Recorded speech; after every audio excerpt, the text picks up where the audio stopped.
Are you excited? Well, I think that was pretty bad, wasn't it? Are you excited? That's more like it. Let's take a seat.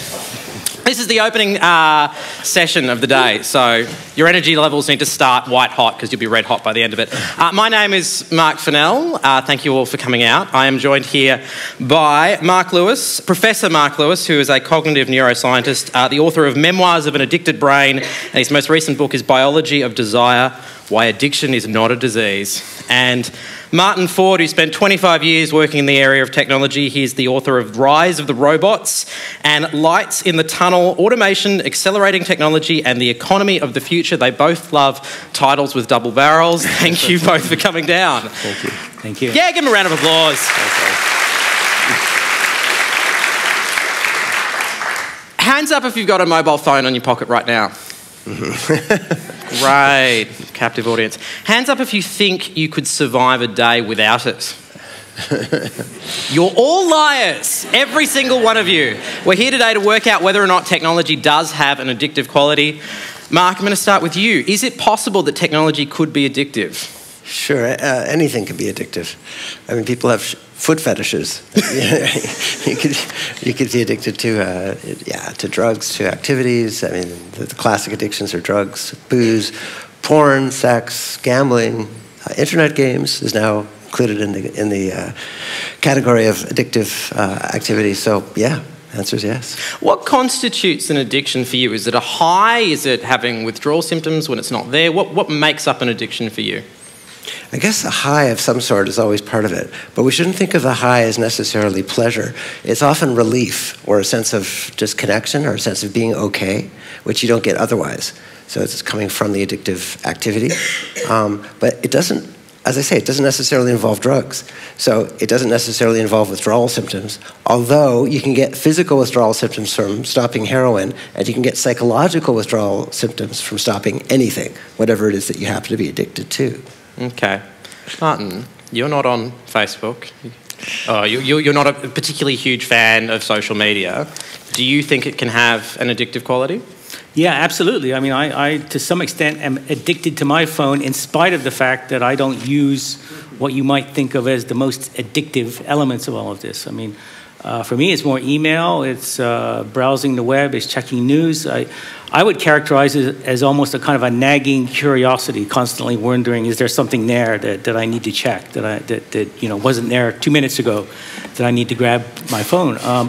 But I would think that for someone who is really into Facebook and constantly looking at the feed and so forth, that it might be, you know, an order of magnitude more than what I experience, because you know, it really has a different interactive quality that you don't see with other realms. I think that this technology is becoming very compulsive.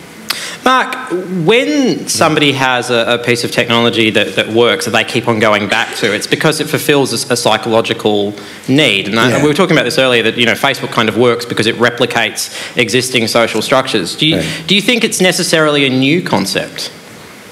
The concept? The concept that technology and connecting to other people can be addictive. Yeah, I don't know. I mean, in a way, the development of drugs is also technology. So we went from, you know, opium to morphine to heroin. That's technology, right? And we went from distilling corn and wheat, or whatever it is, how you make beer, in Egyptian times to, you know, now we have amazingly delicious scotch that it's like 51% alcohol. That's technology too. So no, it's not a new idea. But I don't think that's what you mean. Specifically in that area of connecting with other people over technology. Yeah. But we can go on to talking about whiskey at any moment you like. I'm really happy to do that. I love the Japanese whiskeys, aren't they? Anyway. Yeah, no, it's like, yeah, the attachment system has been around for actually hundreds of millions of years. All mammals have attachment systems by which they connect to other members of their species, primarily their mothers initially, and then other conspecifics, other members of their group, their tribe, their whatever it is.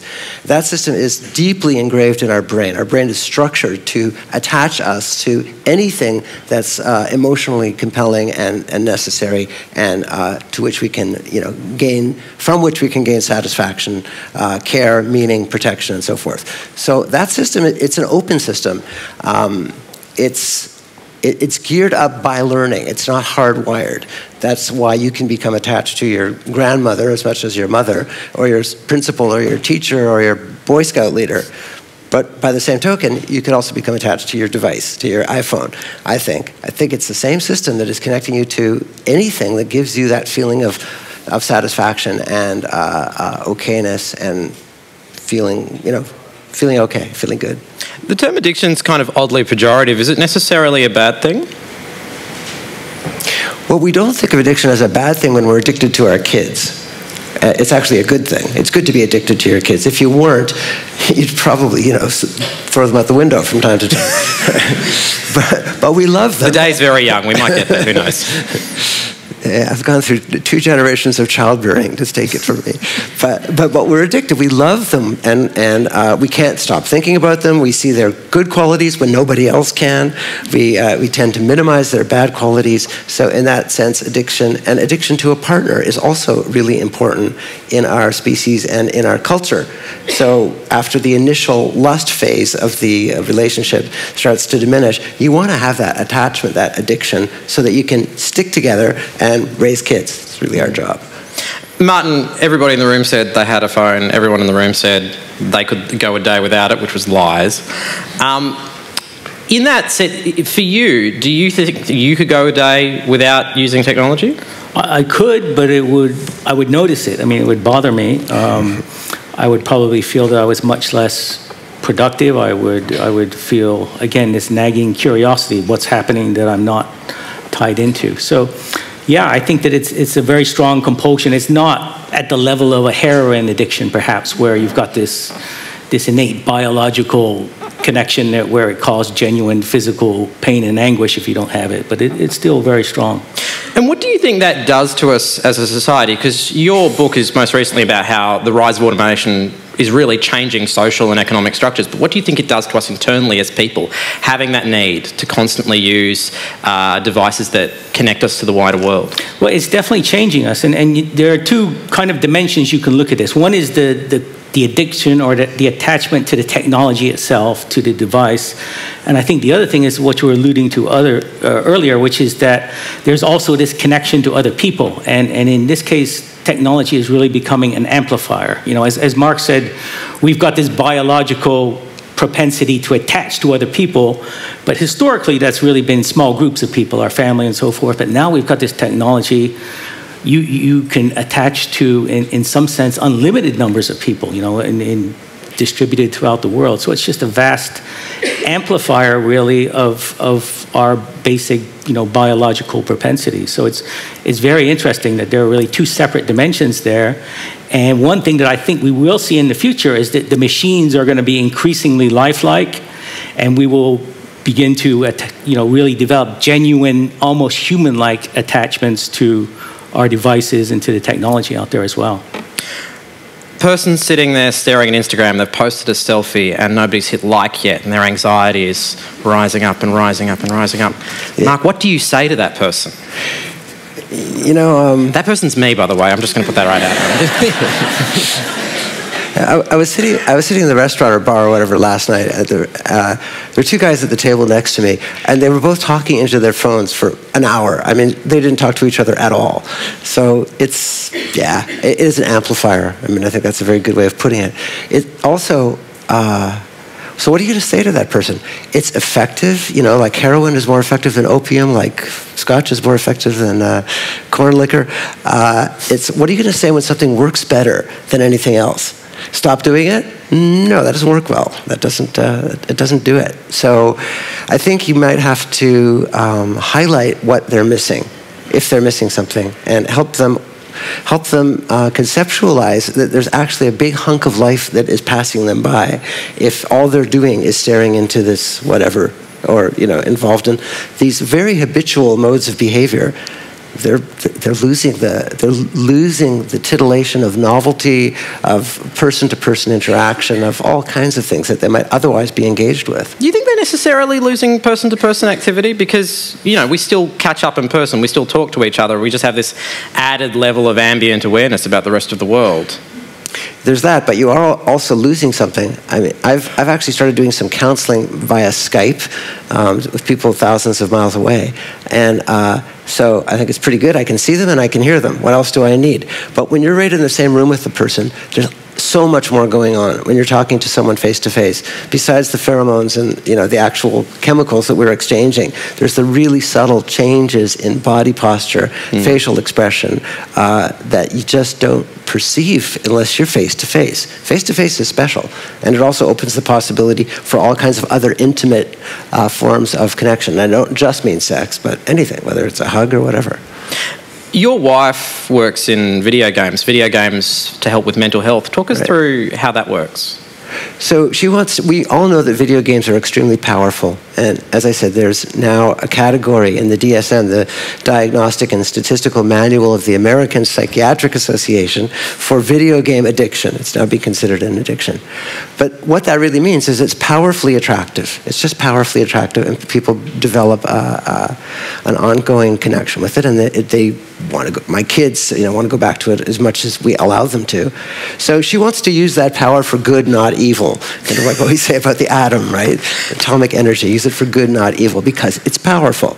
So instead of, if your kid is, say, has a preclinical anxiety disorder, and a lot of kids do suffer from some anxiety or depression, instead of dragging them to the therapist's office once a week, which is really difficult and nobody wants to go and it's stigmatizing and all the rest of it, she's developing video games that allow these kids to interact with their computer, and their avatar is in this environment where they're exposed to risks, which they can overcome, get reinforced for learning how to relax within this kind of risky environment, and really adjust and promote their emotion regulation capabilities in a way that's very powerful. That's using the technology in, I think, a very productive way. Okay. When I mentioned to people that I was doing this talk, one of the weird things that kept on popping up was people would joke that certain fans of certain kinds of technology were somewhat cult-like, and the ongoing joke is that people that are into Apple are part of a cult. Yeah. Is there overlap between cultish behaviour and love of certain devices, or is that just a thing that people with Samsung say? So you're asking if there's a cult, yeah. Yeah, where are the overlaps there, if any at all?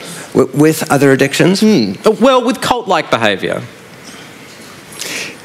I'm not sure, but I think that you whatever you're deeply invested in as a kind of repetitive behavior that's attractive and compelling, it's always going to spread out into a social, some kind of social entity, social definition, social identity. So yesterday, where was I yesterday? In Brisbane, and I was in a panel that included a heroin addict who talked about what it was like to be a heroin addict for 5 years, and she was part of a group of other heroin addicts because they did the same things and they did them in the same way, and they provided each other with a kind of sense of justification, or at least comfort. I mean, they knew it was bad, but there was a sense of, we're doing this together, and so there's something legitimate or authentic about it. So yeah, I don't see why that shouldn't also be the case with whatever device you're connected to. Take that, Android users. How about you, Martin? Do you think there is an overlap between slightly cultish behaviour? I wouldn't really characterize it as a cult, because to me a cult is where people are attached to a particularly charismatic individual or a very strong ideology or something like that. I think there's a difference between a kind of a chemical addiction, as you would see with a drug, and this focus on, a cult figure. And you hear about the cult of Apple or the cult of Steve Jobs, but I don't think that's really what's going on. I think it's an attachment to the technology itself rather than, a corporation or a person. So I wouldn't quite characterize it in that way. Yeah, but these things spread out, right? I mean, from the attachment to the device or the drug or gambling, they just spread out. I mean, your brain is really good at devising, discovering social connections for whatever it is that you're doing. So it may not be about a leader or an ideology, but it may be about feeling out who else does this and who am I a part of. That's a really fundamental human, tendency, instinct. Both of you are parents, and we were talking a little bit earlier about how you go about regulating your kids' approach to technology. Martin, tell me about what you do with your daughter.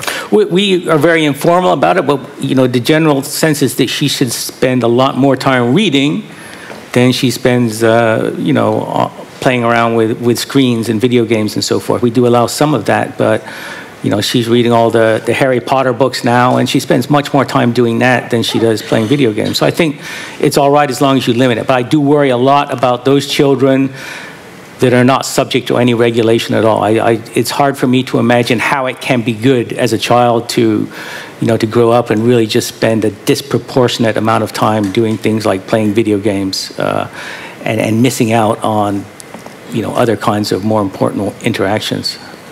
Mark? But what we do, because my wife is into developing video games and seeing... You don't really have an excuse, do you?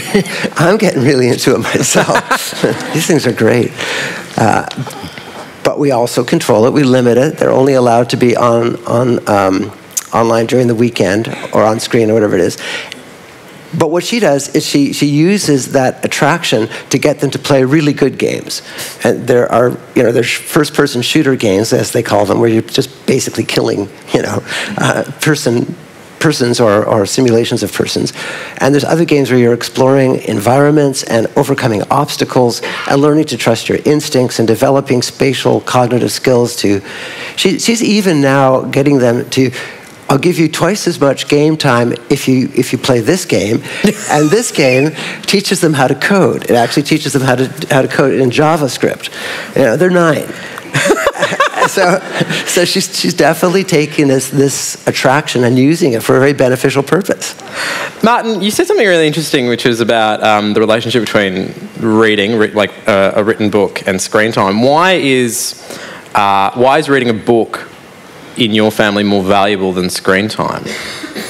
I suppose it's sort of a historical bias. I mean, because when I grew up, it was the main thing. I mean, I think my daughter, to some extent, is addicted to Harry Potter. She wants to read that book more than she wants to play video games. And for some reason, we perceive that as a positive thing. And I think that maybe it is just a bias, but I do think that immersing yourself in a novel and using that creative aspect of your mind to sort of enter another world and create that environment in your own mind rather than having it displayed for you on a screen is a higher order mental process. It's something that we should celebrate and continue to to really advocate for. It's worrisome that everyone moves to what we might think of as passive forms of entertainment, where everything is just displayed for you and you don't really need to use your own brain to interpret it. I hate to make things worse, but one of the games my wife is working on developing now uses neurofeedback. So actually are using your brain, but in a very sort of passive way. We put on EEG electrodes in a little portable cap, which directly through Bluetooth tells the computer screen what images to show. And when these anxious kids relax, things change on the screen. For example, the scary thing that's shimmering in the corner turns out to be a fridge or a cat or something, or a chest of drawers. Well, but I agree with you. I agree that there is certainly strong value in doing that creatively through effort rather than just having it happen passively. You've spent 25 years working in technology. You've worked in Silicon Valley. How do you think your relationship with technology has changed since when you started first working in the industry? Well, I mean, I think it's changed dramatically for everyone, and the same for me. When I started out, computers were these huge things that sat on your desks. And, before that, they were big things that were in rooms with people surrounding them, and you couldn't approach them. Now, of course, they've become these personal devices that we all have very intimate relationships with. And that process is going to continue. Now, of course, people are talking about wearable technology, and we're talking about the Internet of Things, where all of this technology may be built into our clothing or into our environment everywhere, all around us. It's becoming more and more intrusive and more ubiquitous. It's just all around us, and that there's going to be no stopping that. So I think that we're just kind of on the leading edge of this, and the things that we worry about today are likely to be amplified greatly in the future. What aspects of wearable technology do you think will actually take off? Because we saw Google launch Google Glass, and it didn't really catch on in a consumer sense. They'll probably use it in industries, but what aspects of wearable technology do you think will actually work? I'm not sure. I mean, I have the same feeling. I'm not a big proponent of it. Again, I'm a bit of a Luddite on all of this to some extent because I don't use Facebook, so I'm definitely not on the leading edge of utilizing this personal kind of technology. But when I look at the Apple Watch, to me, it's not very compelling. I mean, as somebody who paid $800 for one, no, it's really not. Yeah, it's not. And there's no bloody apps for the damn thing. It's like a little iPhone on your wrist instead of in your pocket, but you still need an iPhone in your pocket. Yeah. So I don't really quite see it. But eventually, presumably, these technologies will, I think, become more prevalent. And I suspect that the most compelling aspect of it will be the connection. It'll be the fact, not just that you have access to this device, but that it somehow connects you more intimately to everything else that's out there. Where would you put a piece of wearable technology on yourself, Professor? Where would I put it? Jeez. Probably my ears right now. I think I'm just going slightly deaf. But you know, this. I think a note of hope here is that we talk about this inevitable progression forward, this unstoppable, the way technology just keeps advancing and advancing. Well, no, it doesn't. Have you noticed that bicycles haven't changed in their basic design in the last, 20, 30, 40, 50 years? And in the case of hipsters around Sydney, they've got a design that existed in the 1960s and just stopped. Single gear. But basically, bicycles evolved to their optimal, shall we say, their optimal or almost optimal configuration. And evolution works that way. So you get species, you get cockroaches have been around for a long time. Why? Because they evolved to a form and a shape that works really well for being a cockroach, and they don't have to keep evolving. And I think it's the same with technological evolution. So bicycles evolved until they were, just about right. And there's no place further to go. So if you transpose that to the idea of the kinds of technology that we're talking about, I think there are optimal points at which things will come to rest because we can't go much further because they do what we need them to do. If you want to take it to drugs, no one's developing a better drug than heroin for getting you to that place because heroin does it. Right? So evolutionary pathways have natural resting points, and I think that might offer us some hope from this incessant movement forward. That's an interesting idea. Do you think it's possible that certain kinds of technology will just cap themselves and reach a defined resting place? In very specific areas, that may be true, but overall, I don't see that at all. No, I think that I believe pretty strongly in the idea of accelerating technology. Now, in terms of wearable devices, I mean, it's not clear how do we get from cell phones to the next disruptive thing. But again, I think that the specific devices are becoming less important. What's going to be more important is going to be what we think of as the cloud. It's what we're connecting to. And out in that cloud, there's going to be all of this artificial intelligence that's going to get smarter and smarter and offer more and more capability. And that's really the thing that's going to accelerate and drive all of this. And we will all have various ways to connect into that, but it's going to be that connection that's going to be the really disruptive thing going forward, I think. When we talk about artificial intelligence, often there's the joke, it's like Skynet, but you spent a lot of time researching this and automation in the workplace. What do you think artificial intelligence will look like? How's it really going to manifest in people's lives in the next 10 years? Well, the issue that I've been writing about the most is the fact that I think it will displace a lot of jobs, especially people that do more routine work. You're going to have artificially intelligent algorithms that can do all kinds of routine work across the economy, whether it's blue-collar work that gets taken over by robots or whether it's people working in an office.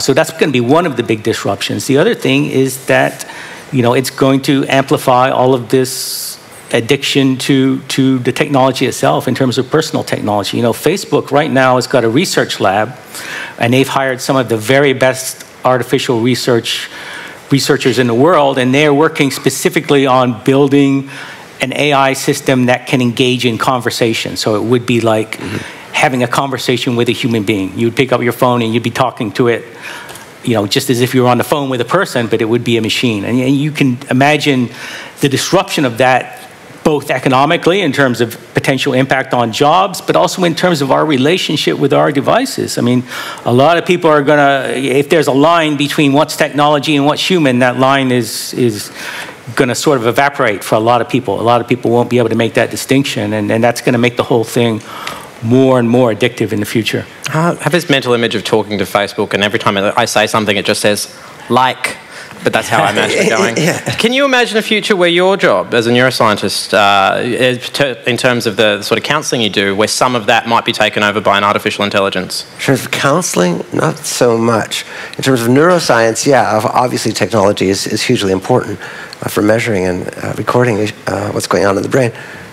But, I think, in a way, I disagree. I think that there are built-in limits. Why? Because we have particular bodies, and evolution, biological evolution, just doesn't happen that fast. So our bodies are not going to change hugely in the next few hundred years. They're just not. So we've got, 4 limbs, most of us, and 5 senses, and whatever, and we need to do certain things, eat, sleep, have sex, etc. So we can build on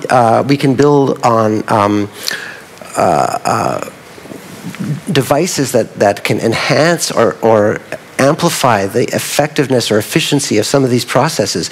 But then, that's it. Then we're done. And I think unless our bodies change, the limits are built in. It's interesting what you were saying about how heroin was the apex of a certain kind of drug, but we do see waves of different drugs taking off. For example, in Australia, the last year we've been talking a lot about ice. Yeah. Now, is that because ice is a better drug, or the economic environment around it where ice is easier to make or import, and that's why there's a wave of interest in it? Or actually have people changed and have a preferred taste for a different drug? Yeah, most addictions are acquired tastes, but okay, so in the world of addiction, again, you have these endpoints, like gambling addiction, which is extremely serious for some people, extremely serious. It's kind of reached its apex. We have casinos which have all these various possibilities. It's hard to think of a new game that hasn't been thought of, right?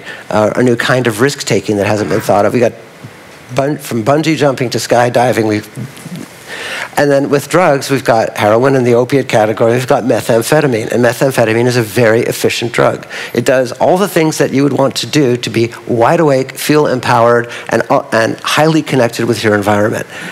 So where else would you go? Okay, I think that these are natural resting points in the evolution of products, whether it's drugs or technology. Okay, who here has questions? Okay, what I'd like you to do is make your way to either that microphone over there, number 1, or that microphone over there, number 2. And those of you that didn't put up your hand, start thinking of questions. All right, number 1. Hey, this is a question for Martin. You kind of talk about the evolution of technology and it becoming indistinguishable from being human. And I guess in the last couple of years we've heard about things like transhumanists who fundamentally believe we may exceed and surpass the limits of the human body. Can you just reflect on that and kind of give your view on where that's going? Like, will people voluntarily give up elements of their humanity to be at one with their technological nirvana?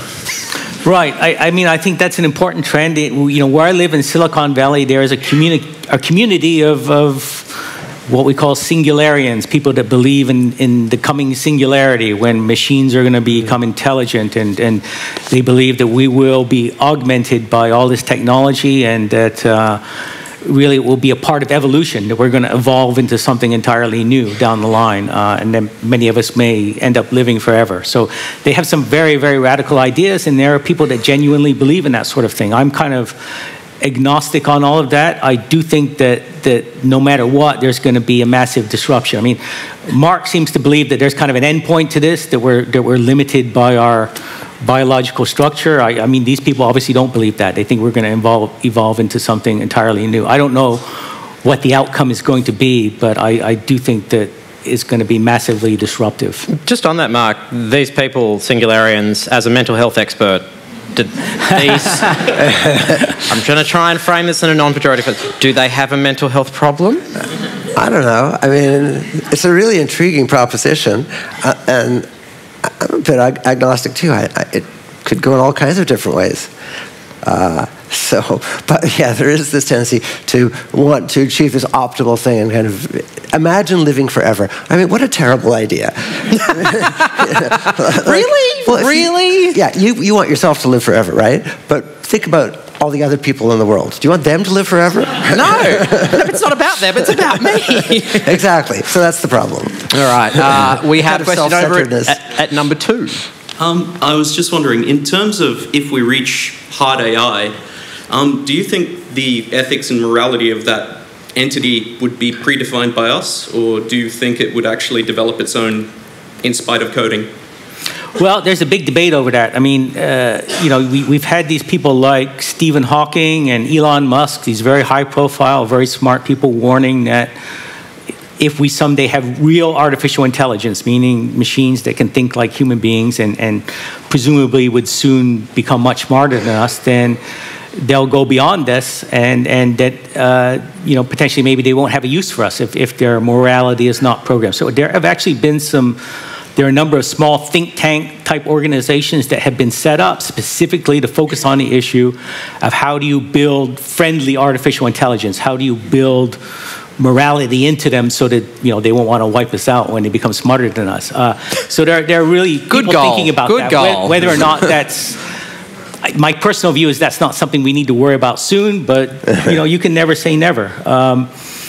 Another point though would be that do you really want to build human morality into these smarter machines, because our own morality is not really that great? I mean, I have to say that. I mean, one of the problems is that if you start putting human qualities into the machines, you might get all of the abnormal stuff too. I mean, you could end up with a pathological superintelligence. That would be unfortunate, I think. Somewhat, yeah. Actually, I mean, with this, we talk about artificial intelligence, and there is the sort of image that you have, but what are the specific areas in which it actually is going to operate? Because you talk a lot about how kind of repetitive, middle-class office jobs, they're the sorts of things that are most likely to disappear.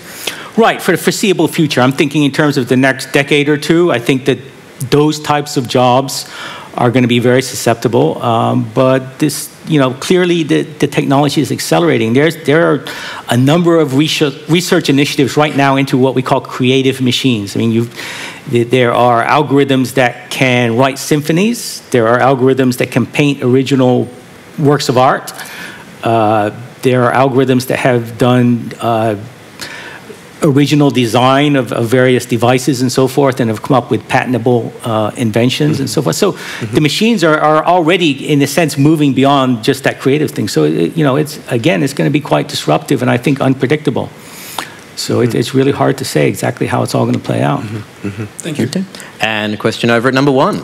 Hello. I'm intrigued between the bridge between neuroscience and information technology in relation to artificial intelligence. More specifically, do you think that once we are going to fully understand the nature of human consciousness, is going to be the opening to develop a truly intelligent machine? Thank you. So this is what they call the hard question. That's the name of it. Is that a technical term? Absolutely. It's a technical term in neurophilosophy. Ah, right. The hard question. The hard question is, what is consciousness and why do we need it? Or do we need it? Or is it just a kind of, adjunct?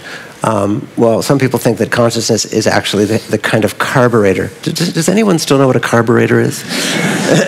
No. It used to be a part of cars, where the gas and the air get mixed together. So consciousness could be that.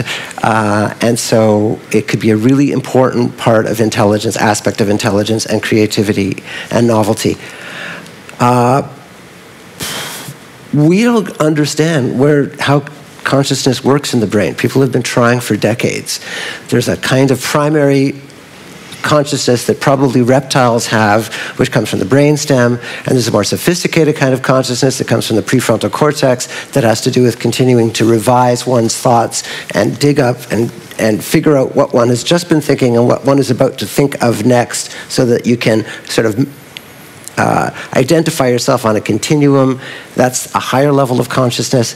It seems to me that that latter kind of consciousness might be accessible to machines because they can track their own progress, but But the first kind of consciousness, which is like consciousness of the color green or red or movement or stuff like that, or what it feels like to be hungry, I can't see how machines would ever have that, because machines don't have bodies. And you really need a body to have that kind of consciousness. Martin, in your research, when you're going through and talking to people that are working in this area, are there conversations around consciousness? Are they talking about it as an aspect of development? Right. I mean, there's a debate over that. Many of the issues that Marc has talked about are being looked at by researchers in artificial intelligence. And the point he just made about machines needing a body, they understand that fully. And one of the big thrusts now is that you've got to build real artificial intelligence in a robot so that the machine will have a body that it can interact with the world, because that's perceived as being critical to this. But there are a lot of research. There's a guy named Henry Markham who's building what's called the blue brain system, which is going to be a huge simulation of the human brain. Mm-hmm. And he believes that once they achieve that the thing will just wake up, and that they can teach it just like they would teach a child, and it will. I mean, whether that's true or not, who knows? But there is a certain segment of researchers that believe it's possible, and that the way to do it is essentially to follow to do some sort of a simulation of the way the brain works. But the problem is, taking it a step further, you not only need a body, you need emotions. Emotions are about bodies, because emotions stem from having needs and having pain and having hunger and requiring. So how do you build a machine that requires? Not just an algorithm that you need to stack up a certain number of symbolic resources, but actually has feelings. I mean, it seems without that, you're not going to get that kind of primary consciousness. Well, I mean, that's the debate. I mean, there are a lot of people who argue that consciousness is ultimately an algorithm. That it is. I mean, you say you have a need, but what is that? You could. I mean, at some level, the brain is a machine. You can't. I don't know that you can make the argument that a biological brain is somehow fundamentally different from something that could be done in silicon. Because the brain is made up of cells that are connected to cells all over the body. It is a part of the body, and it is an organic entity. And in that sense, it's not like a machine. But if you replicate the inputs to a sufficient degree of granular detail, can you not replicate those needs? I don't see how. There's a whole bunch of stuff that's involved. For example, pain, suffering, injury, and death are what we have evolved by. That's how organisms evolve. So I don't know how you can build in needs in an entity that isn't fundamentally reacting to those forces. Okay, but let me just give you an example. One of the emerging technologies we see right now is virtual reality, and this is the idea that you're going to put on this headset, and essentially it's going to trick your brain into believing you're in this other world, and it does that essentially by bypassing this mechanism of connection to the rest of your body, right? Yeah, but there's still a brain in the middle of all that. It's a human, fleshy brain. But you're lying to it. You're telling it that it's in a place that it isn't. It's not dependent on the connection to the rest of your body anymore, not really, because it's deceiving it, right? It's making you believe something else. So what that implies to me is that, I mean, there is a separation there. There is a connection between your brain and your body, but I don't think it's quite right to say that every cell of your brain is somehow connected to every cell of your body, and that it's all so complicated that you can't replicate a brain as a separate entity. I mean, I'm not sure that's right. No, I really disagree. They actually are. This is good. I thought we were just going to agree on everything. This is great. No, every cell in your brain actually is connected to every cell in your body, because every cell in your brain is connected to other cells in your brain. And eventually you get to the cells that have axons that go all the way down to your toes. They go everywhere, to the walls of your stomach, to the receptors in your skin, to everything. I mean, it really is all connected. What a neuron is it's a cell with strings attached. That's what a neuron is. It's a new kind of cell which evolved a few 100 million years ago. And it evolved for the purpose of connecting all these different parts of us. That's its function. you can't have a multicellular organism with eyes at one end and toes at the other end unless they're connected. It doesn't work otherwise. What if you lied to every single one of them? But you're not lying with virtual reality. You're filtering and you are simulating, but you are nevertheless, something's going into your retina, and your retina is attached to your optic nerve, which is attached to your thalamus, which is attached to all that other stuff. You're not getting rid of that. And this is why when you play with an Oculus Rift, you always end up throwing up. All right. Trust me, I've done it. It's awful. Question at number 2. Now I sound really dumb asking my question after that discussion. How do you think I feel? I'm on a stage. As someone who went through uni without Facebook, I'm eternally grateful for that. And I struggle with the same issues now, having a 10-year-old, as both of you discussed with your children. I guess my question would be more toward Marc. If you're seeing in your practice difficulty about people to disengage, and I'm not talking disengagement with the actual device, but disengaging with a toxic relationship or disengaging with a friend you have on Facebook that you don't want to defriend because of the social implications of that, and how that might affect future generations being able to let go of the past or let go of something that you don't want to remember. Yeah, so I've just started this counseling practice. Although I got trained as a clinical psychologist years ago, my foray into addiction research in the last 5 or 6 years, I finally thought, okay, maybe I'll try counseling with addicts. And so I've got a couple of heroin addicts that so what I'm trying to get them to disengage with, obviously, is heroin, which is not easy. So you gentle them through it, and you try to provide them and help them provide themselves with other stuff that makes them feel okay. And that's the basic formula, right? And I think that works with relationships too. People who remain, for example, in abusive relationships, this is very much like addiction. It's a compulsive bonding, reiterating of a kind of behavior that maintains a bond, which is ultimately destructive. And again, what you need to do to help people get out of abusive relationships is to show them other ways to fulfill those needs. In a way, it's simple, but in another way, it's very difficult. All right, there's another question over at number 1. Ooh, I think I've reached my vertical limit. Thank you. Martin, you mentioned the rise of robots, the blue-collar jobs, white-collar jobs, routine jobs that could be replaced by technology. And I believe that everything that could be automated and it's based on rules would be automated and replaced by robots. And this is also around the white-collar jobs, like thinking about the legal professions, thinking about the medicine professions, etc. Like we have Watson of IBM that gives a better diagnosis than a doctor that has to study a lot and captures everything in 30 seconds. Now, the question that I want to ask is, like, if the blue-collar jobs are replaced by robotics, the mental creative jobs are replaced by the creative machines, what will be the role of human beings in the future? We're 7+ billion people, and what are we going to do with ourselves? Right. Well, Facebook. Facebook is like so banal, so maybe not.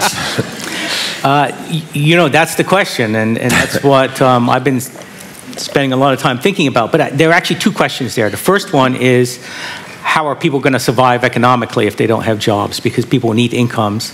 The second question is, what are they going to do with their time? How are they going to find fulfillment in life? And both of those things are important. My feeling is that the income distribution issue is going to come to the forefront first, and that's going to be an enormous political challenge for us to make sure that everyone has access to some sort of a livable income if we do indeed enter a world where a lot of people simply don't have what you might call a marketable skill that's gonna get them a job. So I think eventually we may need a radical solution to that, something like a guaranteed income, where everyone will have access to an income. And that will solve the economic side of it. In terms of the fulfillment side, that's something we'll have to work out. And I think that in the world that exists today, most people get both the income and this sense of purpose and a way to occupy their time from the same thing. It comes in one package. We call that a job. I think that in the future, we may need to decouple those 2 things so that you get the income from one place and you get this sense of purpose and fulfillment from somewhere else. Martin, you call yourself a short-term pessimist and a long-term optimist. What's the long-term optimism? Well, the long-term optimism is that we can imagine a very utopian future. We can imagine a world where no one has to do a job that they hate, no one has to do a dangerous job or a really unpleasant job. The technology takes care of all of that. And people then have the ability to spend time doing what they want to do, hopefully not playing video games, but spending more time with their families, you know, doing something that allows them to grow intellectually. You can play video games with your family. More time for leisure and so forth. So it could be great. I mean, you know, I heard someone, when I spoke yesterday, said that she dreamed of 100% unemployment. And that in a utopian sense, that's not a bad goal. But it's only utopian if we solve that income distribution issue so that we don't have people living on the street or in tents, right? Because, you know, that's the way we're going to end up if we just allow things to go and we don't make an adaptation to this. So that's where my short-term pessimism comes in, because I think that figuring all of that out and adapting to it is a staggering political challenge, especially if you live in the United States. Yeah. Income distribution is not wildly popular with the right side of politics. It's not even that wildly popular with the left side of politics. I don't think about it. All right, number 2. My question is, to what extent does technophilia leave us open to control and manipulation by political, military, and corporate entities? And to what extent does technophilia make us less concerned about such control and manipulation? Should we be talking about that as well? Linda, Jesus. Okay. Okay, so in the sense of, you know what, you're going to have to do more. In what sense? Are we talking about... I'm talking about the fact that we love our devices, we love our Facebook, we love all this stuff so much that we care less about privacy, we care less about the fact that our lives can be spied on, manipulated, and so on by these organizations that have, because we put all our data up there. Our technophilia is also a matter of us interacting and putting data up there. So to what extent do we have to be worried about our love for these machines, our love for this technology, leaving us vulnerable and perhaps anesthetized in a world where we can be controlled and manipulated? Yeah, I mean, I think it's a real issue, there's no doubt. I mean, it's, as you say, there is more and more information about us being collected by governments and all kinds of organizations.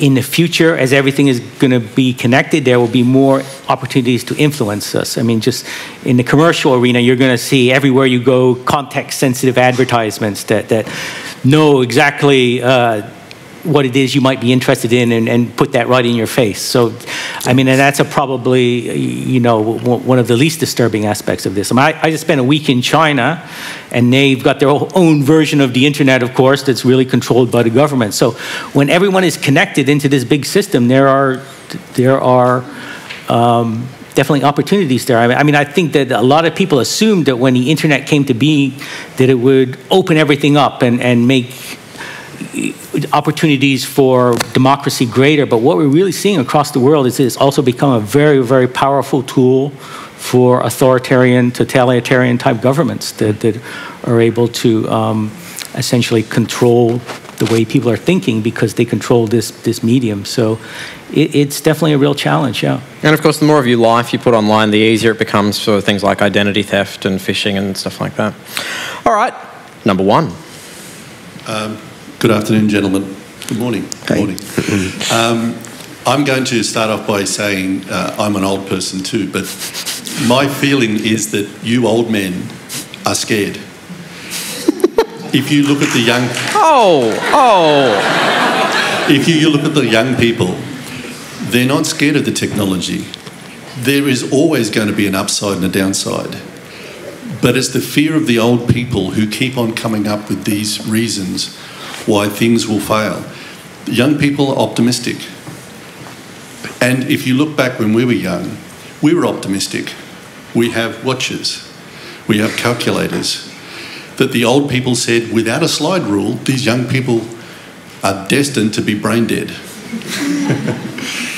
So I'm asking you, are you sure it's not just your fear as an old person that's making you think that this technology is going to destroy us. You know, I think I'm 30. I've got nothing to do with this. Well, I'm 57. he's out of this. But I'm 57. I think we old people, not we old people. We old people. No, I think actually, you know, old people have a really important function to play, and that is, you know, a lot of us are parents, or if we don't have our own children, we teach other people, because that's the way knowledge and culture gets transmitted, from growing up and having experience and passing it on before you die.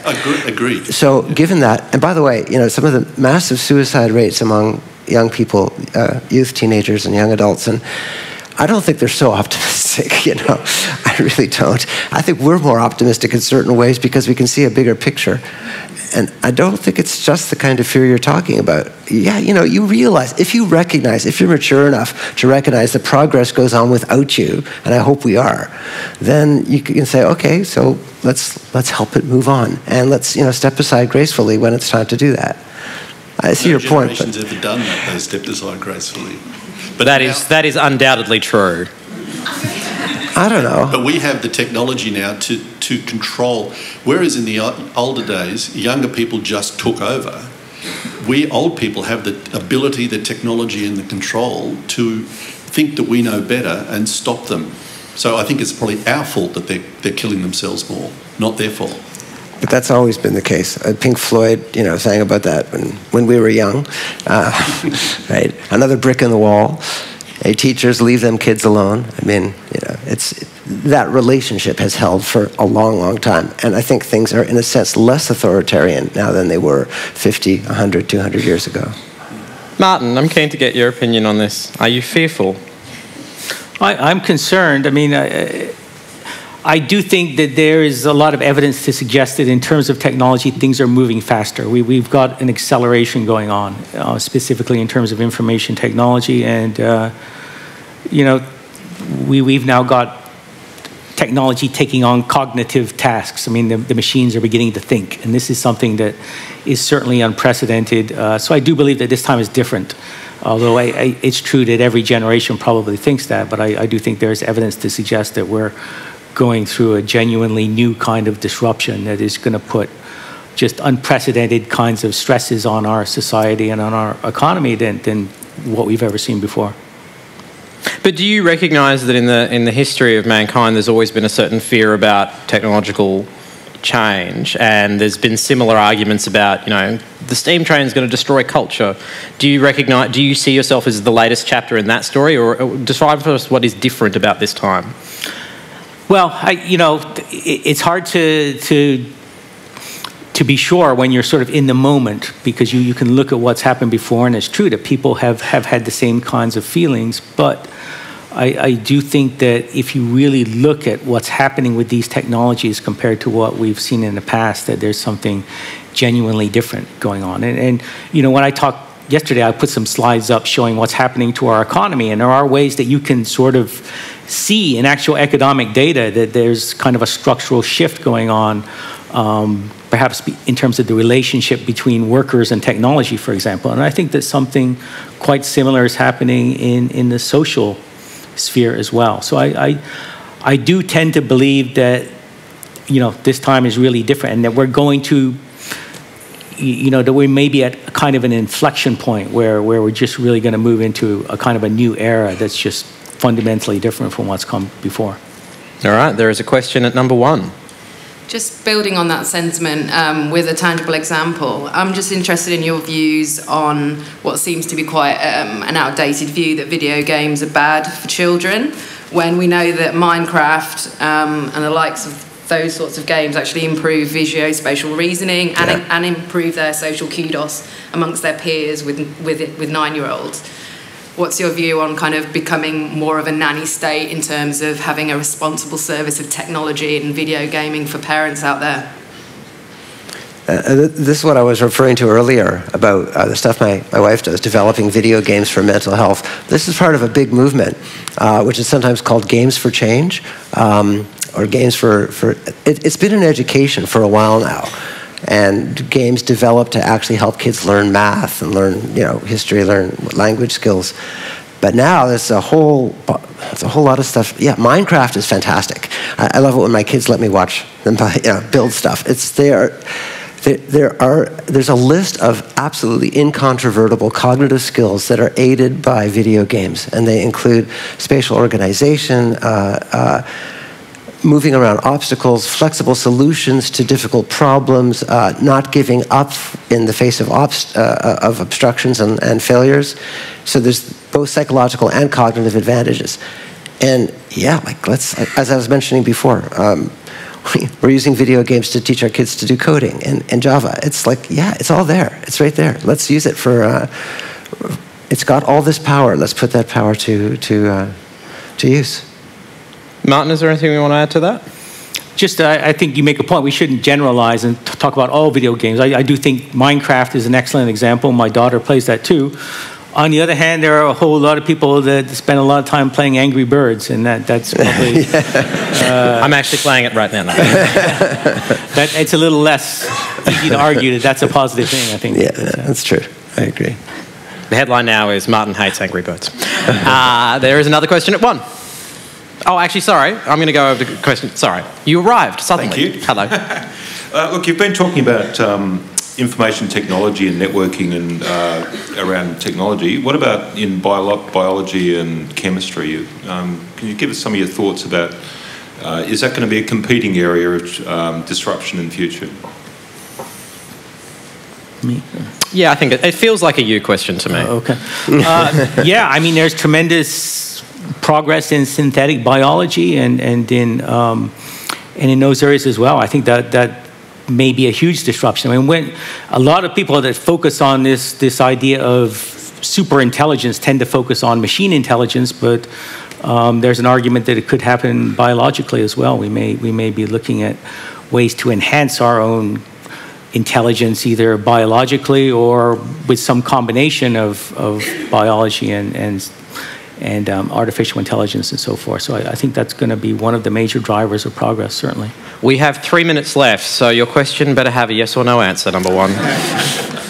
I'm kidding. It doesn't have to have a yes or no answer. It's a little difficult for this, but